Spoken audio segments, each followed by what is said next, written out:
am Charlie and back, and I just got finished talking about my backlog. Hello?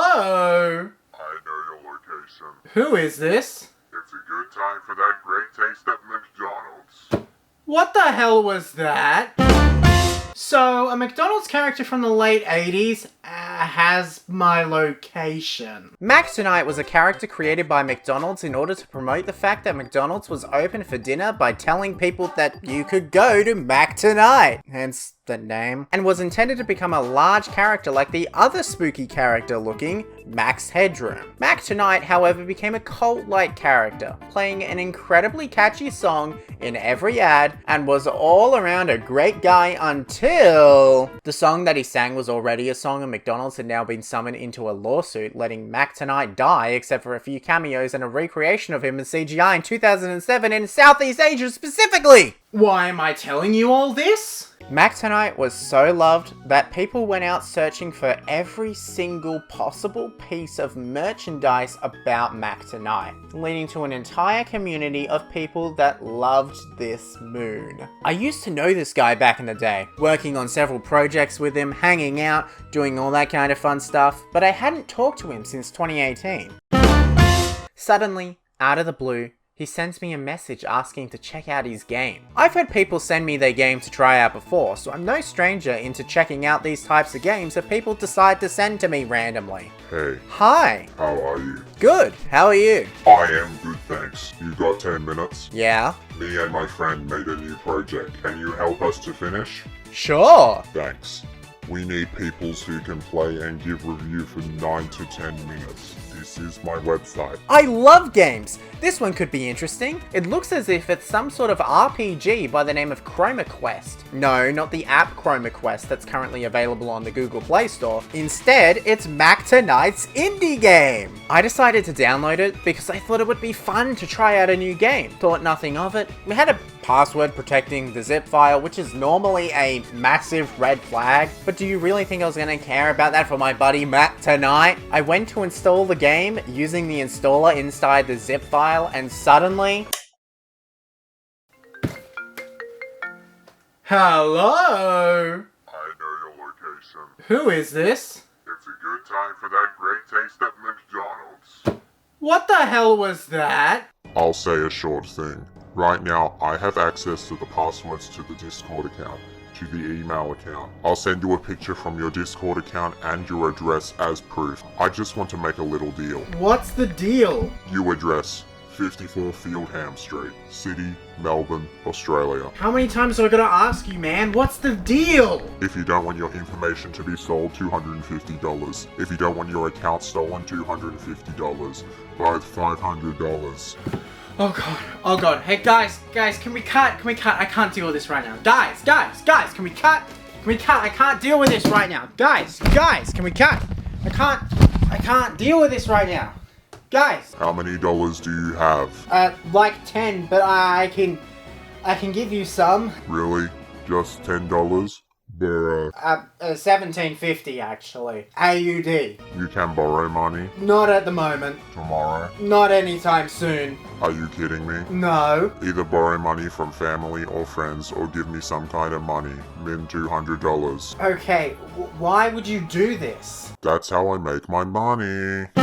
Well, at least I had enough time to talk about Super Mario Bros. Special and Wii Sports and whatever the hell that other guy talked about. After being hacked, I swiftly got added to a Discord group with two Discord users, AhmetXX23.S and ZolaV27. More on them later. But in this Discord, AhmetXX23, who removed the .s from their display name, the spokesperson of the two people, continued to threaten me and ask how I would pay them. Do you pay in crypto? No, I'd rather not. Then you'll buy this one. So buy 10 of those. 500 equals 26 buy. What info do you have? Not my cookies! Me and this AhmetXX23 guy continued to chat until we eventually agreed on sending those Razer keys. You may have been wondering what happened to Mac Tonight. Was he hacked? Or was Mac Tonight this evil person who was trying to hack people? What do you think? In a lonely little Discord server, a message appeared. Hey, it's me, Mac Tonight. My account got hacked. It seemed like a scam, but I wanted to be nice. Remind me to never try to be nice. Uh-oh. This person had been sent emails by the two hackers, asking them for the same amount of money, $500. He managed to waggle them down to $60, but in the grand scheme of things, that's still a lot of money. The way the two of them got into the account was through something known as a Discord token. See, when you click on the installer that he told you to download, it added a Trojan to your computer. Confused on what a Trojan is? Long ago, a group of Greek soldiers were attempting to take down the city of Troy. A giant horse was built as an offering to the goddess Athena and the town for some reason. At least that's what Oxford University said. The war had been going on for 10 years, and this horse was the final trick from the Greek soldiers to win. Troy took the horse as a peace offering and brought it into the city in order to keep. As you do. It wasn't until they went to sleep that the Greek soldiers, who were hiding inside of the giant horse, snuck out and killed the guards and opened the doors to the city. This led to the end of the war and the end of the Trojan horse. The metaphor of this story has been passed down by generations, almost like a fable. This story ended up being the basis for the name of a type of computer virus that does the same thing. Are you putting the pieces together yet? So the hackers set up a .exe file that looks like a nice thing, almost like a peace offering. You bring it onto your computer and all hell breaks loose. This is the way ArmetXX23.s and Zola V27 got into my and Mac Tonight's computer. As the hackering continued, I reached out to Discord support to try and help stop this madness. Maybe, just maybe, someone will help us out. They've still yet to respond properly. But luckily, I had two-factor authentication on, so no one could steal my account. However, Mac Tonight wasn't so lucky. Mac Tonight and I worked together to try and find more and more information on this ArmetXX23 guy and Zola V27, but we would come up empty. Except for now! Mac Tonight eventually got his account back and made one big discovery. One that would change everything forever. The hackers had made his account join a server that had every single person that was in on their hack on it, with over 200 members. Now, it's not very clear whether this server was full of hackers or just a friend server with a few hackers on it, but there was a lot of people here, and there was one thing that they loved to do above anything else. What's that? Well, we're not up to that yet, me. See, before this Discord server, we discovered a little bit more information, and we trolled them. I decided to concede with their threat and send them $500 worth of Razer gift card codes in order to get the information to my account back. What's the catch? I completely made up the codes and just typed in some random numbers. Well, do you have some more money? $200? $300? You want more? Yeah. I kinda used all my money on these. Don't you have any money right now? No. And tomorrow, can you get some more money? $200? $300? I could. Okay. I'll write again tomorrow. Okay, I actually got away with it. I can't believe it. I actually managed to get away with sending fake codes. Does this mean that I could just keep making up fake codes over and over? Am I actually gonna get my information back for free? Question mark. Yeah? Are you joking with us? What? All codes are wrong. They are? Yes. Now luckily I had prepared for this situation. See, these Razer gift cards actually had an issue about 6 months ago that the legit codes wouldn't work. So maybe if I just send them this Reddit article... Bro, 6 months ago. Skull emoji. Send me proof that you bought it. I don't know what to tell you. Send me proof that you bought it. Why? Send me proof that you bought it. 5 min left. 5 minutes? Oh god, I need to open Photoshop quickly. Quick! Okay, fine. I'll buy them for you. Give me a day. No. Why not? No extra days. I can only give hours. Okay, give me hours. 3 hours? Sure. Your time's up, buddy. You said 3 hours. It's been 2. You don't have money. Then give me your Steam account. And from that point on, I just ignored them. I didn't expect it to be that easy, but somehow all I did was unfriend the two of them and they never messaged me ever again. I don't know if Discord somehow managed to secretly unhack my account, but I'm free! Oh, you want to know about the other Discord server stuff? All of his friends played Minecraft on what seemingly looked like the popular server Hypixel. Now, I don't know if you know this, but I'm currently banned from Hypixel. There's no possible way of me checking to see if this really is Hypixel. What it actually turned out to be was a rip-off of Hypixel on a cracked version of Minecraft based in Turkey. This version of Minecraft doesn't actually need a version of Minecraft. Instead, you can come up with a username and change it whenever you want for free. I decided to play this version for a bit, played a bit of Bed Wars, you know the drill. But sadly, I couldn't find my hacker friends. In the end, these hackers are doomed. I got them out of my account so damn quickly. And really, I don't think they're gonna be bothering me anymore. I was told to read this out when I got to the end of my talk. Hi, I'm Charlie, I'm back. And make sure to turn on two-factor authentication. And also don't click on any weirdo links. What does that mean? Whoops.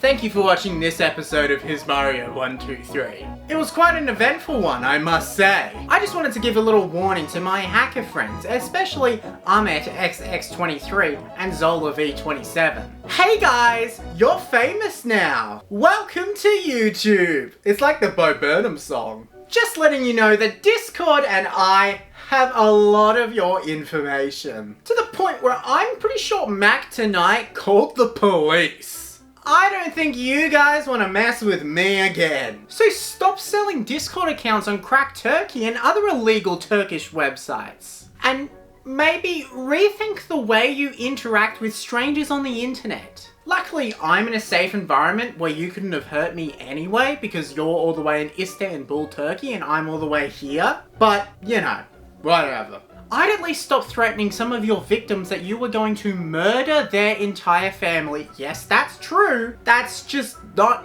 cool, dude. That's just insanely not cool. Threatening people that you were going to murder their whole family in a non-joking manner. I know what it's like to threaten in a joking manner, and I got kicked off stage for it, but that's a story for another day. Doing that in real life, hey, guess what is bad? Don't do that. Are you trying to be a criminal? At some point you were going to mess with the wrong person. Besides from me. With other people, probably. So just in case you're wondering, no, I'm not giving you any of my attention again. Hopefully you understand what I mean with these Turkish subtitles that I use Google Translate to translate because I don't know Turkish and I don't have enough money, as you would know, to pay someone to officially translate it. So hopefully these Google Translate subtitles work just as well. Thank you for watching, everyone, and tame your phone. Oh God!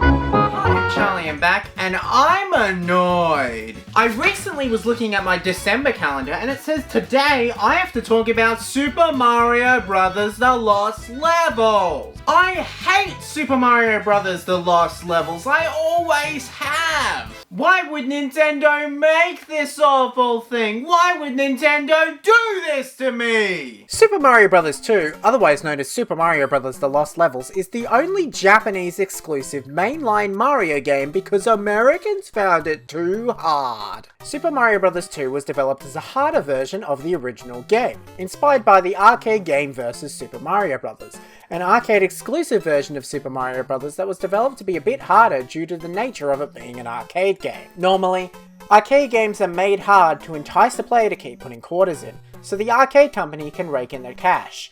And Versus Super Mario Bros., alongside the rest of the Versus games, were made the same way. Funnily enough, 6 levels from the arcade game were actually in Lost Levels, as the developers just had so much fun developing the arcade game. And with no time to develop the game while also working on The Legend of Zelda, some things needed to be this way. Super Mario Bros. 2 was released for the Famicom Disk System, the brand new add-on for the Famicom, where you can use these special type of floppy disks that aren't floppy disks, as they don't flop, and play better games with more space and better sound. Of course, Super Mario Bros. 2 doesn't really take advantage of this, but games like The Legend of Zelda, Metroid, and more took advantage of the sound it could produce, as both of these games originally released on the Famicom Disk System before being ported to real cartridges. However, Super Mario Bros. 2 wasn't so lucky. Super Mario Bros. Was stuck in the Famicom Disk System, and the game never came out outside of Japan. When the game was sent over to America, the tester at the time thought the game was way too hard to release. And he couldn't believe that Japan would ever make this game. It's just way too hard. But by this time, Japan was already working on Super Mario Bros. 3, so Nintendo of America needed a Super Mario Bros. 2. You can't just release Super Mario Bros. 3 without Super Mario Bros. 2. What is this, Final Fantasy? So it was on. Nintendo of America was on the search for Super Mario Bros. 2 without making a new game, because Japan already had their game, so there's no need to develop a new one. But then luckily, and seemingly out of the blue, Nintendo discovered a game that they could reskin to create the American Super Mario Bros. 2, but that's a story for another day. Eventually, the rest of the world got the Japanese Super Mario Bros. 2, but we had a brand new name for it. Super Mario Bros. The Lost Levels. Or Super Mario Bros. For super players if you're feeling frisky. So what makes this game different compared to the original game? Nothing. Well, not nothing. Super Mario Bros. The Lost Levels begins with a very similar World 1, with only one difference. One that doesn't really add anything. The Poison Mushroom. The Poison Mushroom does one thing. Kill you in the same way a Goomba does. It's something that you don't really notice as there's not enough of them throughout the game for it to actually be a challenge. But it makes the game a little harder. What actually makes the game harder? All the horrible jumps and the insane amount of enemies. Every stage has some stupid part of the level thrown in. Every level is harder than the last. Everything is just wrong. This game, instead of feeling like its own game, feels like it's just the first Super Mario Bros. With a new coat of paint on it, which is fine for other games like Super Mario Bros. Special, as it was bringing the game to a whole new place to play, but for this, it just feels lazy. This game feels like it's punishing you for playing it. There's so many random death traps hidden throughout this game that you would never notice, and you know the whole warp zone thing from the original game? In this game, if you use warp zones, you'll never be able to 100% the game. Tough luck, you gotta play every single level in the entire game. World 1 follows the same themes as World 1 of the original game, with the only real difference being that some of the graphics look different, but overall it really is just the same game. That becomes even more apparent in the Super Mario All-Stars version of the game, where both Super Mario Bros. And Super Mario Bros. The Lost Levels use the same graphics for both, making both of them seem as if they're just two parts of one whole game. And that's what it feels like. This isn't Super Mario Bros. 2. This is Super Mario Bros. 1.5. But there was already two other Super Mario Bros. 1.5s, being the Versus arcade machines and Super Mario Bros. Special. There wasn't any need for this to be its own thing. I would have understood it if it was an expansion to the original game. But it isn't. It calls itself the sequel to this. What the hell is this? Even the bosses are the same. Where you fight Bowser and hit the axe on the other side, everything is just the same thing, with more and more ridiculous jumps and tricks that you would never figure out without Googling it, which obviously wasn't a thing when this game came out. I will say the trampolines in 2-1 were quite fun to use, and the wind in the future levels also adds a unique twist to the Mario formula. But you can only take so much when comparing it to the original, as it's just the same thing. World 2 finally gives us something different by adding invisible blocks that you would never figure out how to use, so I guess that's interesting. This game feels like a waste of time, but we're not even close to the amount of time that it wastes. World 3 follows the same shtick as World 3 of the original, being snowy levels with just a lot of grey. With 3-1, you have to start thinking about the way you're going to use Mario's momentum to jump over obstacles, instead of just jumping. Which, yes, adds a bit of difference between the two games, but really it's just stupid. World 3-2 takes on what World 2-2 should have been, being the first underwater level of the bunch, and it feels so similar to the original game's 2-2 that I wouldn't be shocked if you mix the two up. They're practically exactly the same thing, with no difference between the two. I guess it's Paratroopers and Koopa Troopers for some reason, but everything else is just the same thing. World 3-3 has some hard jumps, and World 3-4 has you fight Bowser, following a specific pattern that you were supposed to follow. World 4 does more of the same when compared to the original, and World 5 follows suit, with some stupid puzzles and some stupid platforming. See, in World 5-1, there's a section of the level where you need to create an invisible block. However, it's difficult to gain enough momentum to jump on top of the block, as you can't make the screen go back after you go forward, making it insanely easy to get soft-locked and needing the Nintendo Switch Rewind feature. World 5-3 does more of the same, and we start to get to repeating levels just like we did in the original game. And by the time you get to the end of World 6, you just get annoyed. Every single level just feels like a repeat of what you've already done, whether you've played the original game or not. It's even hard to joke about it. It's a nothing game. This game is hated by the masses. So much in fact that people would rather take their version of Super Mario Bros. 2, which isn't even a Mario game, over whatever the hell this monstrosity is. It's just a bad game that's difficult and completely ruins all enjoyment you had with the original game. Don't get me started on World 7-1. What a poorly designed level. The wind makes it annoying, the amount of piranha plants and the random guessing you have to do to work out how this game works is just outstanding. It's not a fun game whatsoever. World 7-4 just feels like an endless maze even though it's a level you've already played before, which finally brings you to World 8. The one we've all been waiting for. The finale of the game. Right?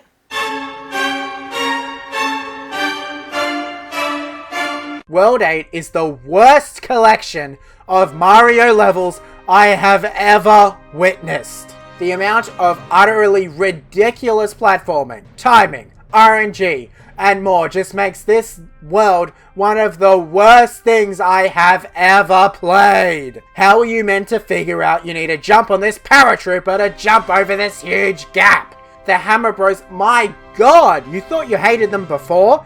In this game, they just feel so much more jumpy and they are everywhere. World 8 2 brings back the wonderful autumn levels from Super Mario Bros. Special and just makes a harder version of World 8 3 from the original game. It even gets worse when you find out that this level is a puzzle level and the only real ending is to jump on a brick that reveals a find that no one would ever find. It took me so long to figure out what to do in this level, it just seems like an endless puzzle. How would any person be able to figure out what the hell to do in this level without looking it up? And look, I understand wanting to make a challenging game. We all want a game to, be hard and give us a challenge. But when it's stupidly hard compared to the other Mario games you've made, you start to question, what the hell is this game? When you finally figure out what you're supposed to do, you're greeted to what I consider to be the best part of the game. World 8 3 is such a unique level. It's stupidly hard, yes, but the level has you platforming across the clouds, which I think is the coolest idea in the entire game. Having sky levels like this wasn't really a thing at this point in Mario's life, so having it here just feels unique.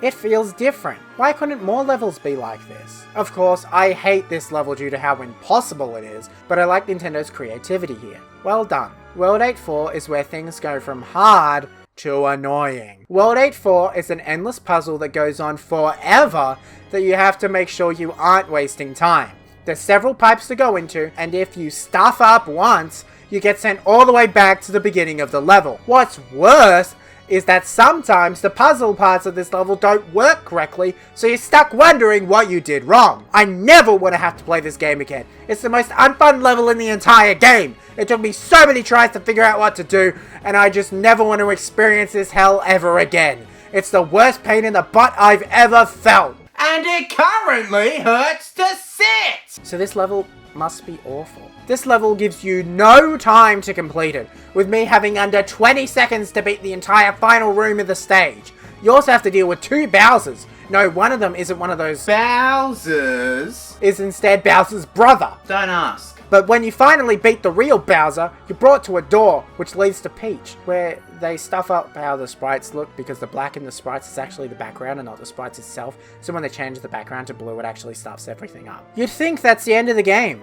You really would. Well, let me warn you, it's only just the beginning. After completing World 8, you're brought to World 9. No!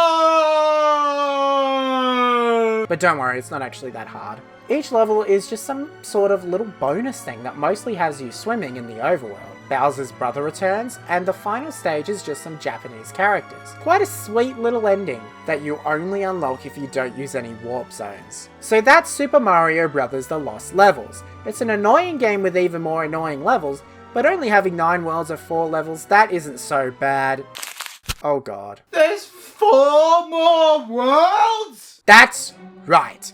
After you complete the entire game 8 times in a row without using warp zones, you unlock worlds A, B, C, and D. That's right, 8 times. You have to play this awful game 8 times to unlock the bonus worlds. And what are the bonus worlds? They're just harder versions of other levels alongside some original levels that are just as hard. World D makes this whole Bowser thing even more confusing, with Bowser's brother returning, only to be a fake Bowser's brother, followed by another Bowser.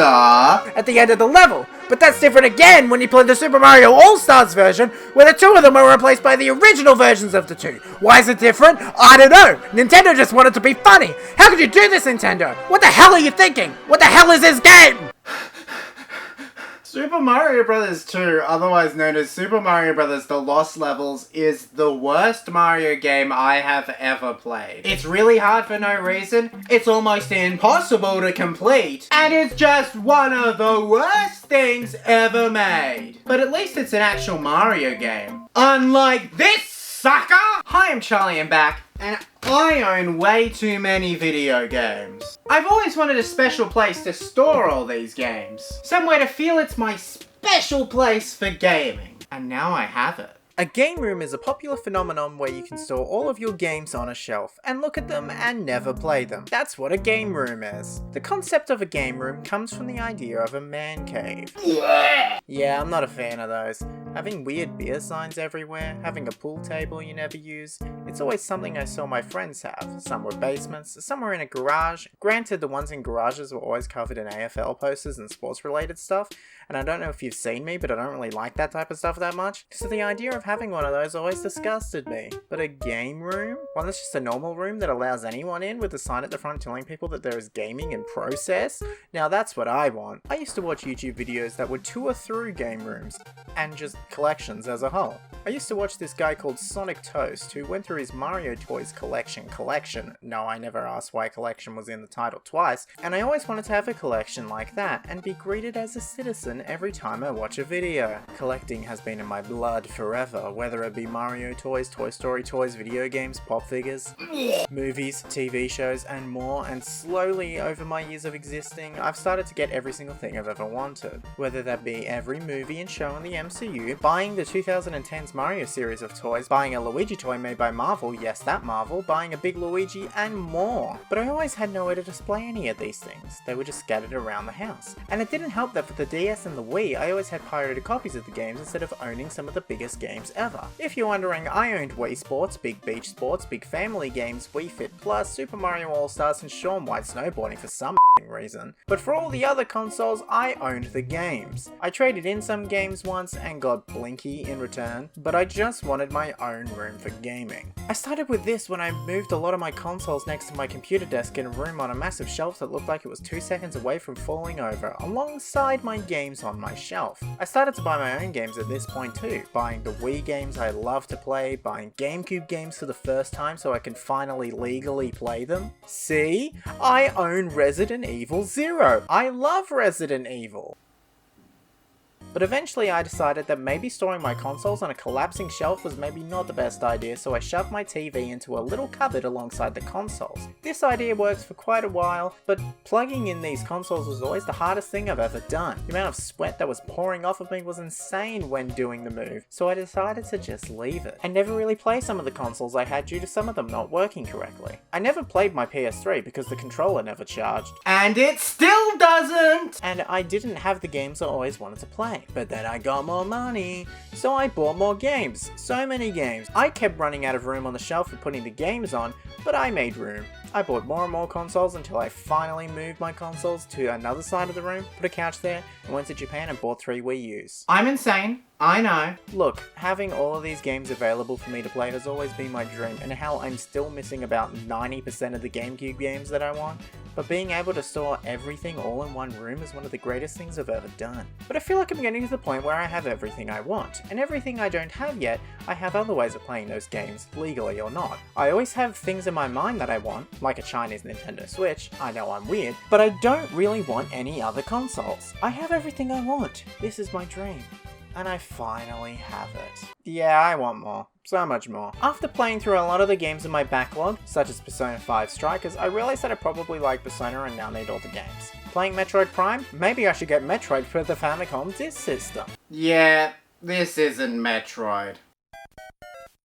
What the There's a whole list of things I want now. I mean, hell, look at my collection of Mega Drive games. The only ones I've played are Sonic 1 and Sonic 2. I should probably play the others at some point. I'm so close to getting everything I want, and the Atari 2600 Plus was a good start with that. What is the Atari 2600 Plus? A console released by Atari in 2023 that can play 2600, 7800, and new games. Now I don't have to buy either console. I'm all about ease. That's one of the things I take pride in this room. I have 50 fire hazards lying in a cube, making it really easy for me to play each console I own. So buying consoles that can play multiple consoles games on it would be a genius idea, things like the Retron consoles or other similar things. If I play a retro game, despite the fact that I own the real thing, I play on the Nintendo Switch because I know that it's easier to play a game on the Nintendo Switch because the controller isn't wired. I also have these switcher things set up so I can switch between HDMI plugs and AV plugs, with all me needing to do is press a button and switch between the two. I've pretty much made the laziest game room ever created, and I love the thing, damn it. Having a game room has always been my dream, and now I have exactly what I want, but I can start to see that if I own everything I want, I'm gonna get bored. Do I even want these games? Is there a reason why I've never played over 50% of these? I think I just like the thrill of buying these games and displaying these games instead of actually playing them. Speaking of which... I display my games in my game room in a specific way. A very weird way, but it's what works for me. I have 4 sections of my collection: Generations 5 and up, PC games, Generations 4 and down, and portable games. Generations 5 and up starts with the Nintendo Switch, followed by the Wii U, Wii, then GameCube, then PS5, PS4, PS3, PS2, then Xbox Series X, Xbox One, Xbox 360, then Xbox. I always have a pattern that I follow: Nintendo, PlayStation, Xbox. PC games are by themselves because there's nowhere else to put them, and other consoles kinda just go on the end. Generations 4 and down has the Nintendo 64, the SNES, the NES with the Super Famicom, Famicom Disk System, and Famicom mixed in, PlayStation, Mega Drive, Atari 2600. I really don't know where to store the Atari games because all of these are technically for the Atari 2600 Plus, and although they work on a homegrown Atari 2600, they released in 2023. Especially Mr. Run and Jump, which is kinda a port of a game, Mr. Run and Jump, available on all modern platforms, including the Atari VCS, which I bet you didn't know existed. But it's a thing. Everything is up to you, which is especially helpful when you put Japanese games in. I always split my games up by region. It first goes with PAL, then NTSC, then NTSC-J, which is Japan. When we go over to my portable games, you'll see my 23 Japanese DS games that I bought in a lot, so now I have 3 copies of Tomodachi Collection just in case of emergencies. But then we get to the Game Boy games. I bought these custom cases for those games. They're quite good for being able to see what games you own from afar, as normally I forget what Game Boy games I own. But remember that Japan trip I spoke about? Most of these Game Boy games are Japanese games that I bought for about 300 yen, which I don't know if you know, is nothing. These games were Super Mario Advance 4 and 2, Super Mario Bros, Yoshi's Universal Gravitation, and Yoshi's crap, I bought the wrong custom game case. These custom game cases I got from Custom Game Cases. Creative name! And these are a lifesaver for a very small problem that almost no one has. The only official Game Boy game I own in the box is Rayman 3, so these are very helpful for me. I was thinking about getting them for other cartridge games, and I think for the Nintendo 64 and SNES it might be a good idea, but they're big enough cartridges, I think. All of these things lead to the perfect game room. It's what I want. I love having posters of Mario games in this random guy. Everything is just perfect for me. But you can always change something. I'm taking suggestions on what I should add to this room, so then we can all sit down and play Mario Party. But now I just need friends. Hi, I'm Charlie and Beck, and Mario Kart is truly an iconic series. Spawning many sequels, arcade games, and more, Mario Kart is an icon of video games, especially on Nintendo consoles. But this game spawned knockoff after knockoff, causing almost every franchise to have some sort of racing game. Like, what the f*** is this? Did these games destroy the legacy that Super Mario Kart had set up? The Mario Kart series began with Super Mario Kart on the Super Nintendo Entertainment System. As the first game in the series, it's alright. This game is heavily inspired by the Super Nintendo's other Mario game at the time, Super Mario World. And so is the rest of Mario's World at the time. To cut a long story short, Super Mario Kart came from the idea of wanting to make a multiplayer racing game. Nintendo had made other racing games before, such as the F1 games on the Famicom, also starring Mario, but their most globally popular one was F-Zero. Nintendo took the engine of F-Zero in order to create what we know now as Super Mario Kart, replacing the races with more popular Mario characters. Mario, Luigi, Yoshi, Princess Peach, Bowser, Toad, Koopa Troopa, and Donkey Kong Jr., and created what we all know and love today. Many prototypes of early versions of Super Mario Kart have been found by the cutting room floor, with each version having very interesting stuff inside of them. The first was known as the 1991 alpha of the game, which doesn't really have that much of a game, and is instead just a test of what the game could be. There's only 3 characters in this game: Mario, Luigi, and Bowser, and in this alpha, Luigi is just a retextured Mario. We're really not beating the Green Mario allegations, are we, Luigi? But this game had something very interesting that's not actually found in the original version of the game: hover mode. Yes, in the early stages of Super Mario Kart's development, both normal karts and hover cars were available to race as. It's a pretty interesting way of playing the game, but it really doesn't add that much. Of course, the hover thing would sort of come back in the later Mario Kart world, just you wait. There's actually an even earlier build of the game that just uses 3 generic characters instead of the Mario characters, with a few other differences as well. It's quite interesting seeing a Mario Kart game where you can't play as Mario. The prototype that was created in November of 1991 had some very interesting additions as well. There's no title screen, instead it boots you to a wall of text, and we finally have most of the characters in the game: Mario, Luigi, Bowser, Peach, Kong, Noko, Kino, and Yoshi, which for the second half is their Japanese name, with multiple modes on how to play the game. There's the normal races, but there's also a mode known as Bat. This mode has you kicking red balls at each other. Possibly this was some sort of coin collection game? No one really knows, not even the cutting room floor. There's also a gun battle mode, where Mario and Luigi shoot either red balls or coins at each other, depending on what screen you're looking at is depending on if it's a red ball or a coin. No idea why, it's most likely a debug thing. Finally! Shooting in a Mario game! And there's also an editing track mode. Now that's cool.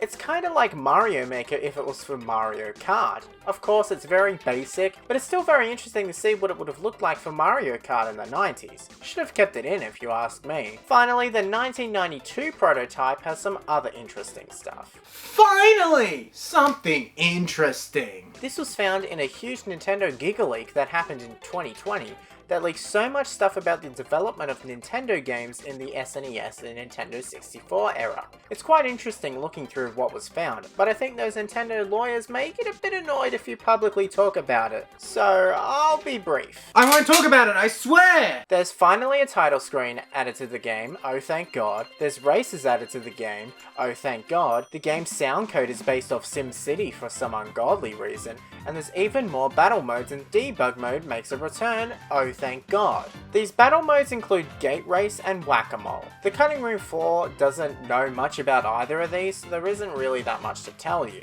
Sorry! Super Mario Kart eventually came out in Japan in August 1992, with the release being spread across the end of 1992 and early 1993, and is known as one of the greatest video games of all time according to Wikipedia and some articles. You have 3 speeds to choose from, with only 2 being available at the beginning, 50cc and 100cc, with 150cc being the one you unlock.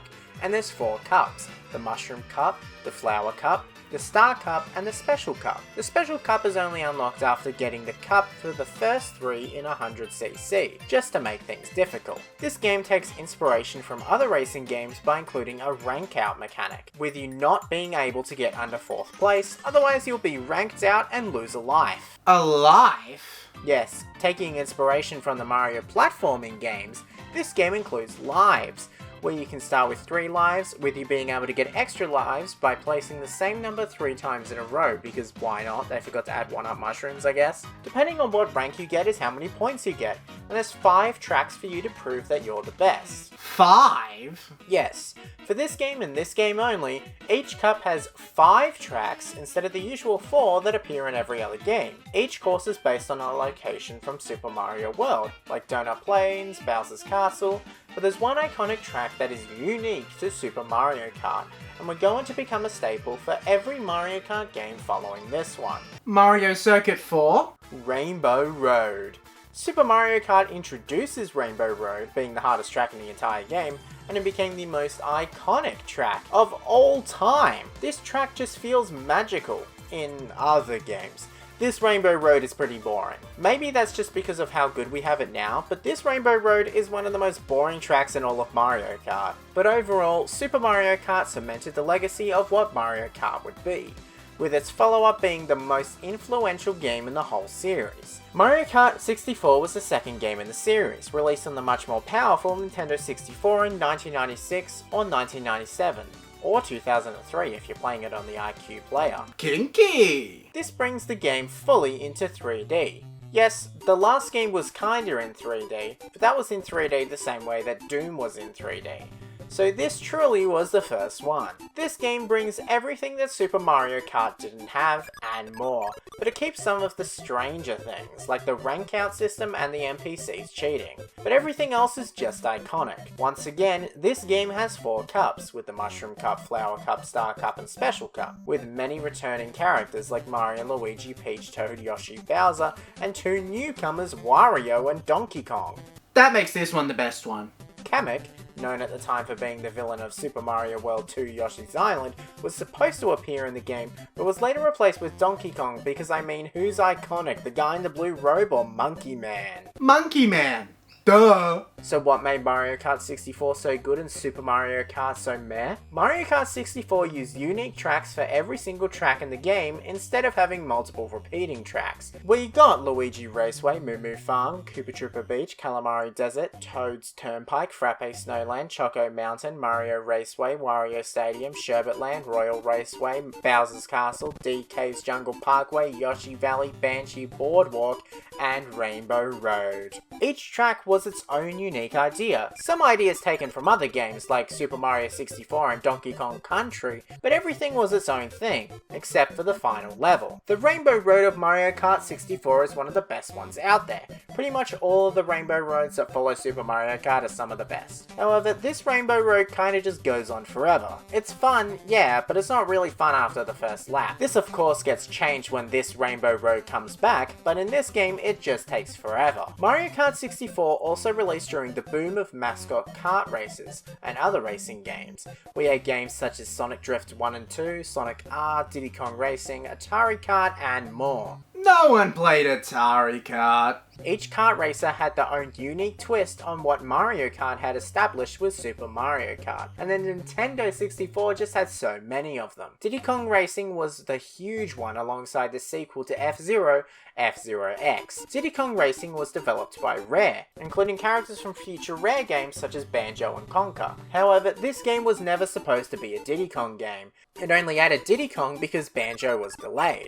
A sequel to Diddy Kong Racing was supposed to be in development for the GameCube known as Donkey Kong Racing, but due to its lead developer Rare being bought by Microsoft the day after their first GameCube game Star Fox Adventures launched, it never came to be. A DS port was made, but removed all reference to characters that weren't Donkey Kong and Diddy Kong characters. This game and all racing games on the Nintendo 64 were so damn popular. Other classic Nintendo 64 racing games were Wave Race 64, a sequel to a Game Boy game, and Star Wars Episode 1 Racer, a movie tie-in game which we can talk about at a later date. Maybe then. And because of the success of what Mario Kart 64 and other kart races had done, Mario Kart became an ongoing series for Nintendo on every single console ever made by Nintendo, both at home and on the go. Do we have to talk about this one? Mario Kart Super Circuit was the first portable Mario Kart game, and my god, you can tell. Mario Kart Super Circuit took the Super Mario Kart approach, and considering it was for the Game Boy Advance, yeah, it makes sense, but it also features every single level from Super Mario Kart as a bonus in this game. Yeah, every single part of it. Super Circuit tried to be the best Mario Kart yet, but due to it being stuck on a handheld, it really couldn't. The handheld Mario Karts are always going to be the secondary game compared to the main console version. It's just the way the world turns, and that's especially apparent with the follow-up Mario Kart Double Dash. Mario Kart Double Dash was the first Mario Kart game to really get it and have its own gimmick to itself besides from just being a Mario Kart game. It showed off the power of what Mario Kart could do and how much fun it could be. Everything looked incredible compared to Mario Kart 64 and especially compared to Super Circuit. It's like night and day. Mario Kart Double Dash has an amazing Rainbow Road as well, but honestly, that's to be expected by now. Mario Kart Double Dash, along with every game after, cemented Mario Kart as the premier racing game for the whole family to play together, or even for you by yourself. Only Nintendo would get people to keep coming back to Mario Kart 8 after it technically released in 2014 on the Wii U by adding double the amount of courses that were in Mario Kart 8 plus the original DLC with the Booster Course Pass. Mario Kart then went on to be in arcades under the name Mario Kart Arcade GP, but the first two are seemingly extensions on what Mario Kart Double Dash was, except this time with Pac-Man due to these games being developed by Namco on modified GameCubes, as these games were a part of a deal between Nintendo, Namco and Sega known as the Triforce. Sega provided the discs, being Dreamcast discs, Nintendo provided the GameCube, and Namco provided the games. A perfect three-way. Kinky! Although Sega also cheated on Nintendo and Namco with making an arcade board using the inside of an original Xbox in partnership with Microsoft, the Triforce is what led to these awesome Mario Kart arcade games. Obviously the newest ones don't run off of GameCubes, but instead run off newer hardware due to them being almost similar to Mario Kart 7 in looks, which is also what Mario Kart Tour does, which is the mobile game that is almost like an exact port of Mario Kart 7 with a lot of similar courses. Mario Kart as a brand is heading in an all-new direction, and it's all thanks to Super Mario Kart on the SNES. So you gotta thank one of the worst games in the series for having these fantastic ways to play Mario Kart wherever you are now. Thanks, Super Mario Kart. You saved my life. Now don't cheat on me like how Sega cheated on Nintendo, damn it! Hi, I'm Charlie and back, and I just watched The Lion King. But I want more! I wish I could experience the world of this movie at home. How can I do this? Movie tie-in games, a staple of video games to this day. Although these games aren't as common as they used to be, movie franchises and video games have gone hand in hand since the Atari games with the release of E.T. for the Atari 2600. Now if we just look at the gameplay, what happened? E.T., alongside a few other Atari games, caused the infamous video game crash of 1983. But somehow this didn't prove that movie tie-in games were a bad idea. Once the NES came out, more and more movie games came out, like Back to the Future, Batman, Home Alone, The Goonies, with a lot of these games being developed and released by a company known as LJN. What a rainbow. And all of these games had one thing in common. They were bad. Some were better than others, like the sequel to Back to the Future Part 2 and 3, it was described as being a decent Super Mario Bros. Ripoff, as opposed to the original game where the writer of Back to the Future, Bob Gale, said it was one of the worst NES games ever created. So that's a good start as to what movie tie-in games are. The Super Nintendo was the beginning of movie tie-in games that were actually okay. Alongside these games most likely also releasing on the Sega Mega Drive, we also got some classic games that were actually good. The Disney games, specifically The Lion King and Aladdin,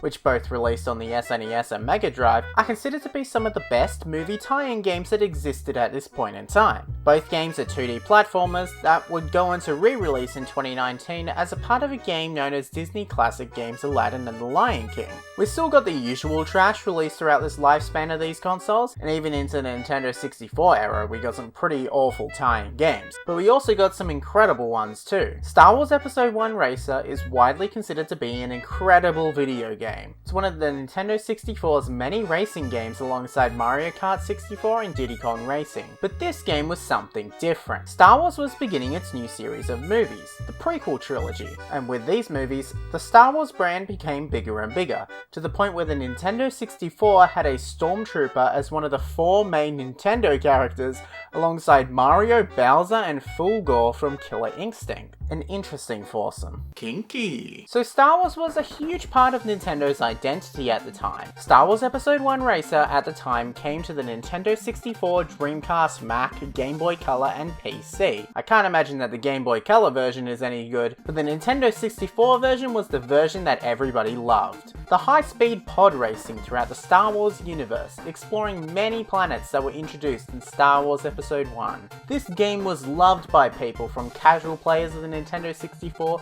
to the super fans of Star Wars, to the point where this game was actually re-released in 2019 by Limited Run Games in a special edition. Yes, a re-release of a Nintendo 64 game was released in 2019 on real Nintendo 64 hardware.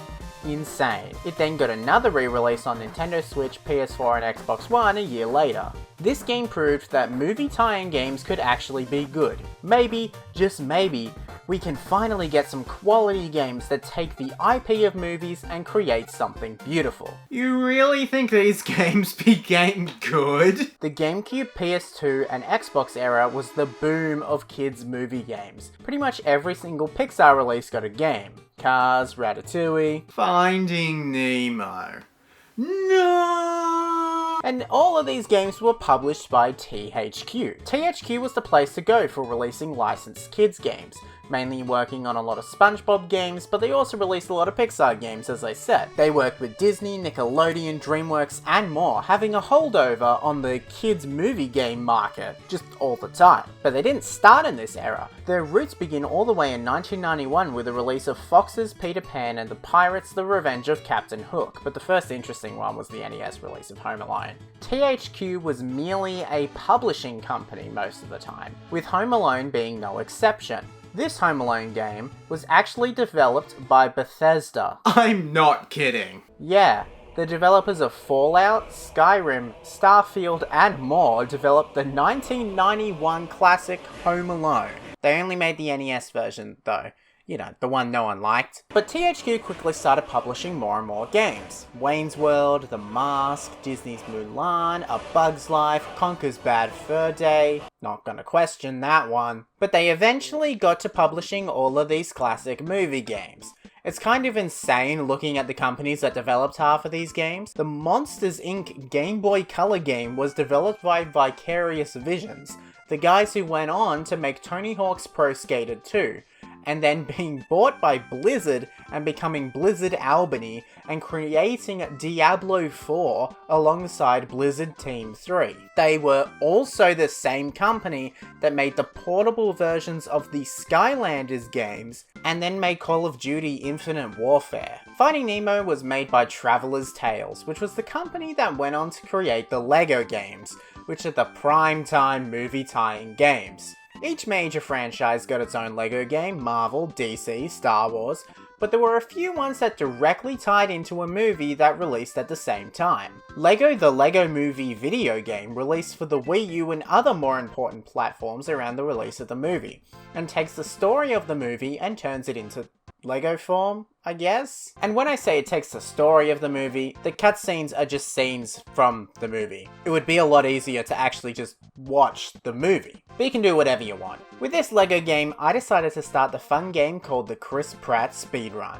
There are multiple LEGO games that feature the actor Chris Pratt, so I wanted to see how long it would take until he appears, starting with this game. This game he didn't voice for specifically, instead they took archive audio from the movie itself, but for some other games he actually voiced for those games. For LEGO the Lego Movie video game, it takes until the second mission in the game for you to reach Chris Pratt, as it takes his first scene from the movie and just puts it in the game. LEGO the Lego Movie video game is very similar to any other LEGO game, but so is a lot of them. Every LEGO game is kind of just the same engine with a brand new franchise chucked in order to create something different. They're fun, yes, but they get a bit old after a while. LEGO Jurassic World came out tying into the 2015 film Jurassic World, and it also features Chris Pratt. This game takes a more unique approach, telling the story of every single Jurassic Park and World movie that was out at the time, making 4 mini-games in one full game. It takes until the choice between what game you want to play to unlock Chris Pratt in this one, with you having to complete the first mission that ties into Jurassic Park before you can choose either Jurassic Park or Jurassic World. Movie tie-in games are a staple of the past. People were getting tired of not-so-quality games being pumped out in order to coincide with the release of a movie. Now we get games like Marvel's Spider-Man and more, that are original stories that take these IPs that already exist and create something original.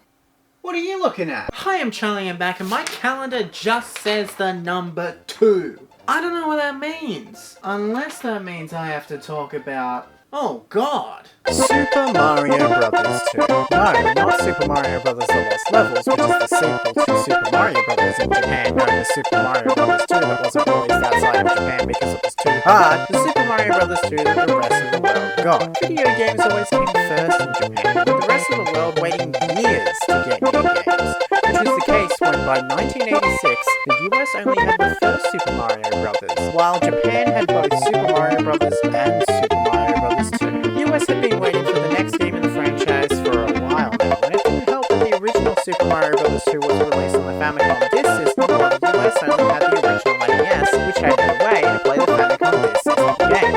Other popular games for the Famicom Disk System, such as The Legend of Zelda and Metroid, were being ported to cartridges as Nintendo had no intention to release one of this system in the US. But due to this Super Mario Bros. 2 game being way too hard for Americans, it stopped it ever coming out. By 1988, there was still no Super Mario Bros. 2.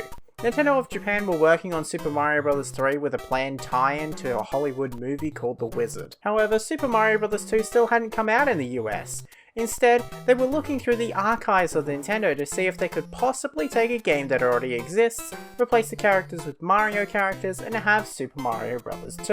In 1987, Nintendo was currently in a deal with Fuji Television, a huge Japanese television company known for creating some of Japan's top TV shows, alongside being the biggest news networks in Japan. The relationship began with Nintendo creating a new version of Super Mario Bros. The Lost Levels in collaboration with Fuji TV subsidiary Nippon Broadcasting System. This game was known as All Night Nippon Super Mario Bros., which took levels from Super Mario Bros., Super Mario Bros. The Lost Levels, and Versus Super Mario Bros. All Night Nippon was the name of a popular Japanese radio show, with many radio personalities being in the game either at the start of each world or replacing the Goombas, Piranha Plants, and Toads. This game features 8 worlds followed by worlds A, B, and C, just like Super Mario Bros. The Lost Levels, and very few copies of the game were ever made, with there only being just over 3,000 being won by a lottery or being sold on one day in Tokyo. Although the game was almost just the same as Super Mario Bros., Super Mario Bros. The Lost Levels, and Versus Super Mario Bros., this kinda counts as its own game, being the 5th game in total to use the exact same style. We really need to come up with something different. In 1987, Nintendo and Fuji TV teamed up again during an event known as Yumi Kojo 87, where Nintendo developed a game using characters from the event to create a game known as Yumi Kojo Doki Doki Panic, otherwise known as Dream Factory Heart Pounding Panic. It was released on the Famicom Disk System, and although it had a few Mario elements in it, like the power block from the arcade game Mario Bros., the game was its own game with a whole new way of killing enemies. Instead of killing enemies by jumping on them, you had to pick up a plant from the ground and throw it at enemies. This game, however, was actually originally a Mario game all along, as the game began development as a prototype Super Mario platforming game, which was shown as a different way to do the Mario style of platforming. It wasn't until Fuji Television wanted to team up with Nintendo again that they turned the game into Doki Doki Panic. While Nintendo of America were looking for a new version of Super Mario Bros. 2, they saw this game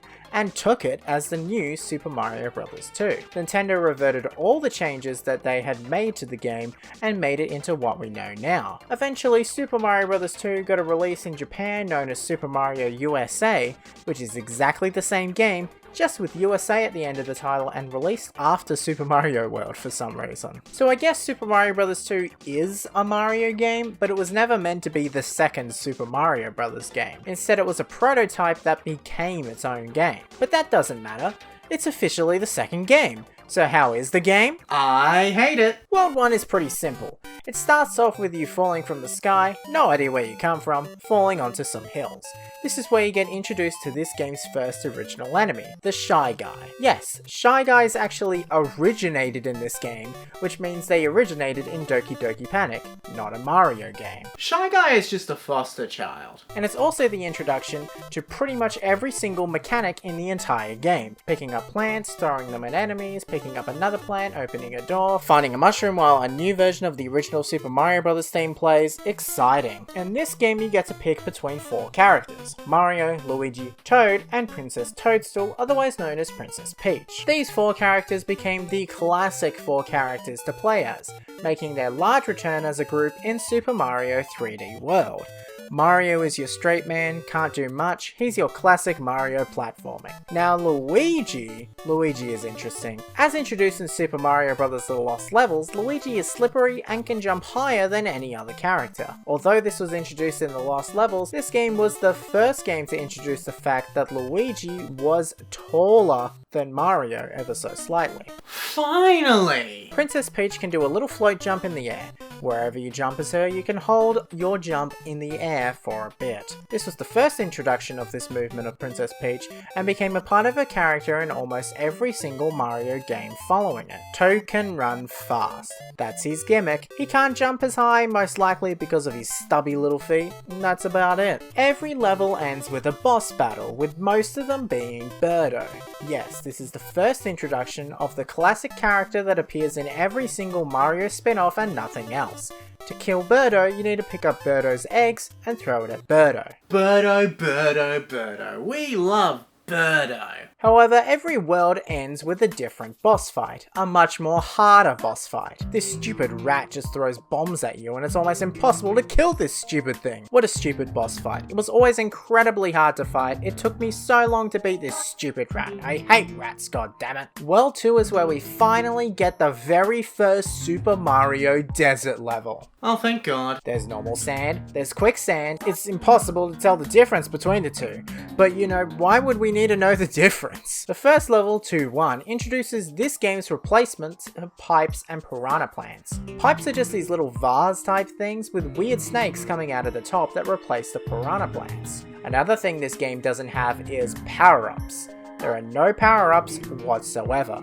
There's a star, but power-ups? There's nothing. This game is a unique take on what Mario is, yes, but really after a while all of these levels blend into each other. While playing the game I would constantly get confused as to what level I'm currently playing. Finally, in World 2-3, a brand new final boss appears, a big snake.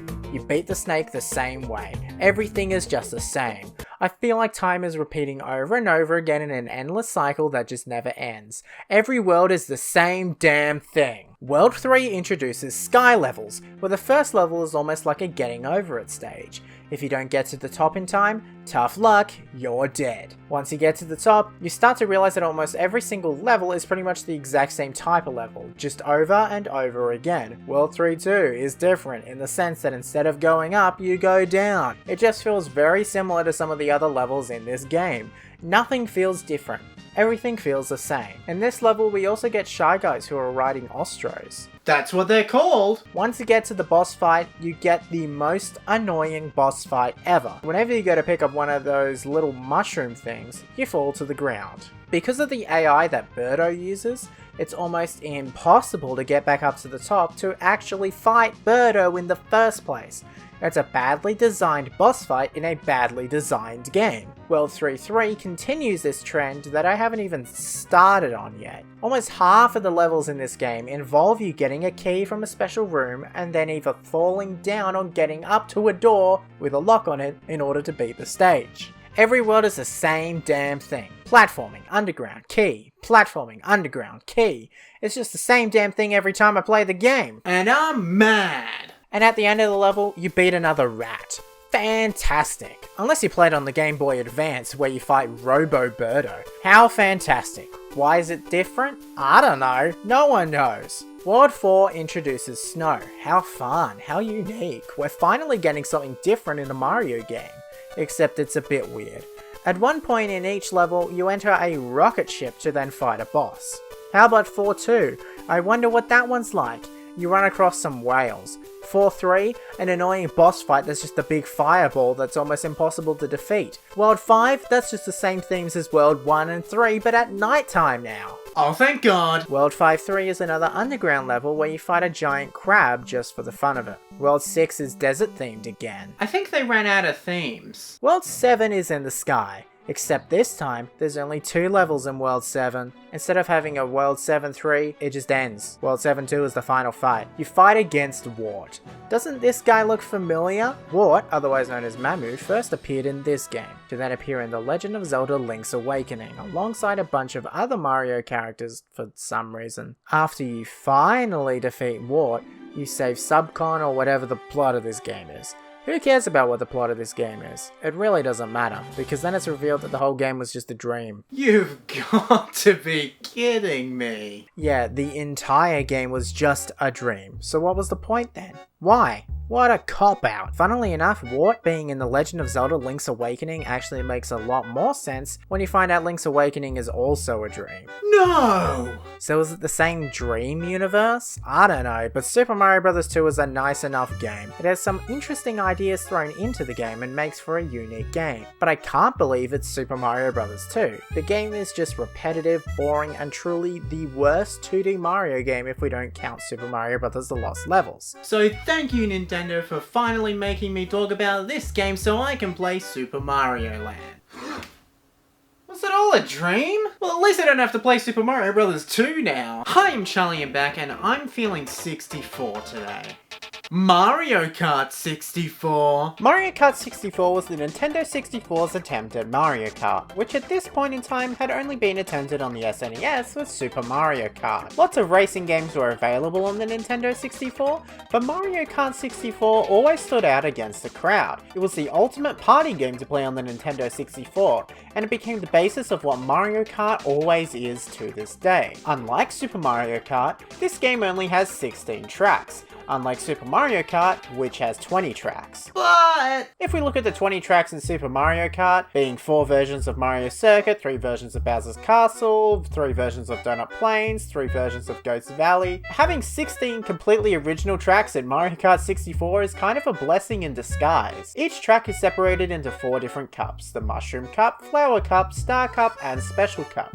And each cup gets harder and harder, leading up to the final track of the Special Cup, Rainbow Road. Although Mario Kart 64 is more of a multiplayer game, having multiple harder and harder tracks creates a sense of completion after getting first in every single track, making this game a good game to return to no matter who you are. There's also several speeds you can choose between with 50cc, 100cc, and 150cc, which although makes the game harder and harder and almost works as a difficulty selection, it also makes the game faster and faster, but don't expect to hit F-Zero speed racing. now I don't know why you're expecting that. We begin with Luigi Raceway. Luigi Raceway being the very first track in the Return to Mario Kart is a very interesting choice, but it's a choice nonetheless. The track is a simple loop around a racecourse, with nothing really of note besides from all the sponsors that this track has. Yeah, this Mario game includes a bunch of fictional companies that are across some of the tracks to make it seem like this game is actually the Grand Prix of the world instead of you playing Mario Kart 64 on the Nintendo 64 in the comfort of your own home, contemplating what life really is. Moo Moo Farm. What's Moo Moo Farm got? A bunch of cows, not to be confused with Moo Moo Meadows, which is a completely different track that first appeared in Mario Kart Wii. Moo Moo Farms is another track that's just a loop with a few bridges driving through a very basic looking field with a few cows around. It's interesting comparing this to Moo Moo Meadows, as I think Moo Moo Meadows is what Moo Moo Farms was supposed to be. How many times can you say moo moo in a minute? Koopa Troopa Beach is where things get interesting. Koopa Troopa Beach has you driving alongside a beach, allowing you to go into the water slightly, with a few boost platforms to try and fly into the air.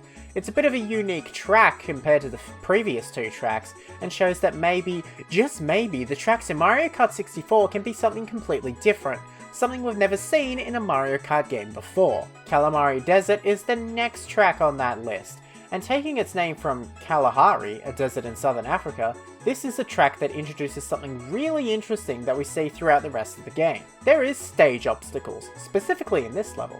There's a train that can drive past, making the track somewhat more interesting. The track is also much more interesting than just a loop, with a few U-turns and more interesting turns to make this track a great ending to what was already a great introduction into Mario Kart 64. In Mario Kart 64, there's a mechanic known as rubber banding. When a character isn't on screen, an AI, which is the other characters, can gain an immense amount of speed to make sure that the characters are not too far behind you. And they're also immune to some items and obstacles.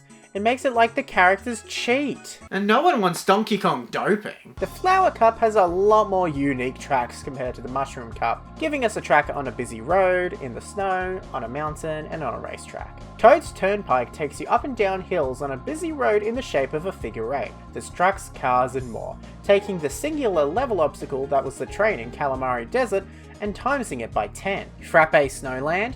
This track is the first snow level in Mario Kart. There are so many snow levels throughout Mario Kart, but I'd have to say that this is one of the better ones. However, this game just has a much better snow track than this one we haven't even touched on yet. This track is alright, yeah, but some of the future tracks are just so much better. Choco Mountain is pretty boring. A lot of this track is just brown. It has a bunch of caves, a bunch of hills, but basing an entire level about having chocolate mountains, it's pretty boring all things considered. I do like the actual layout of the track itself. It's a lot more unique than some of the other tracks throughout this game. But man, I really wish this cup would have some more interesting tracks. And the final track, Mario Raceway, is exactly the same. Mario Raceway is pretty much identical to what Luigi Raceway was, but replaces Luigi with Mario. A much more interesting track that has this type of style is followed up in the next cup. Now the Star Cup is where things finally get interesting. Finally, after playing some of the most meh levels in the entire game, we get to the interesting courses that feels like the entire game was built around. Wario Stadium. God damn. Wario Stadium is the start of the stadium tracks that appear throughout Mario Kart. Hell, this isn't even the only track in Mario Kart that's called Wario Stadium. This track is all about tricks. The whole trick thing works a lot better in the other games when they bring this track back. Oh wait, they don't? This is the only track from Mario Kart 64 that has never been brought back whatsoever. Why? Probably because there's another track called Wario Stadium and it would just get too confusing. This track would have been so cool to see return. I don't know why it hasn't. Please Nintendo, I would just love to see this track come back. Sherbet Land. This is the one I was talking about. Remember when I said that other snow level was pretty meh and there was a much better one? No, I was busy dreaming about Super Mario Bros. 2. God damn, I do that a lot. Well, this is that better level. Over on one side for the outside sections, you always have the threat of falling into the ocean. It seems scary at first, but it makes this level feel so much more open. The problem with a lot of these tracks is they just feel so enclosed, like there's nothing around you. And this level just fixes that. And then the cave? Don't get me started on the cave. It's just one of the best tracks in this entire game and I'm not here to tell you otherwise. Royal Raceway. This is again the other track I was talking about when I compared it to those silly little Mario and Luigi tracks. This takes the idea of having an actual raceway, as this track puts it, and makes it great. This level is so good, you can actually see Princess Peach's castle. Yes, the one you see in Super Mario 64 in this track and drive up to it. What a cool addition.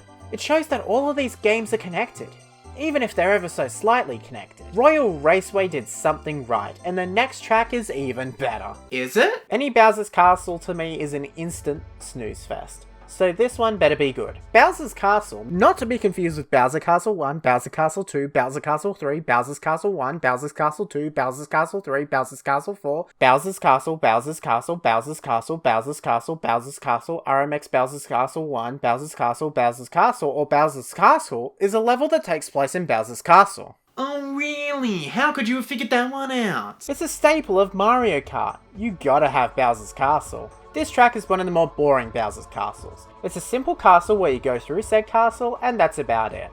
It's pretty boring, and I think a really boring way to end the Star Cup.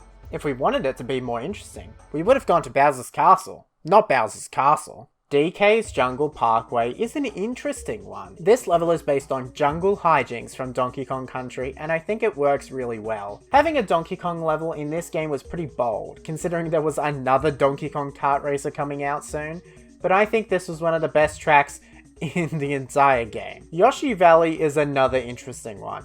I have no clue as to what this level is supposed to be.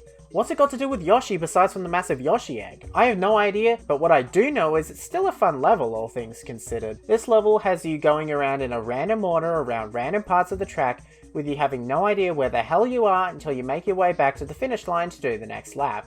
It's a fun level, yes, and having no idea where the hell you are is also fun and a great gimmick, but I don't really understand why it's Yoshi themed. It probably would have been better to be Donkey Kong themed, but hey, that's just me. Banshee Boardwalk.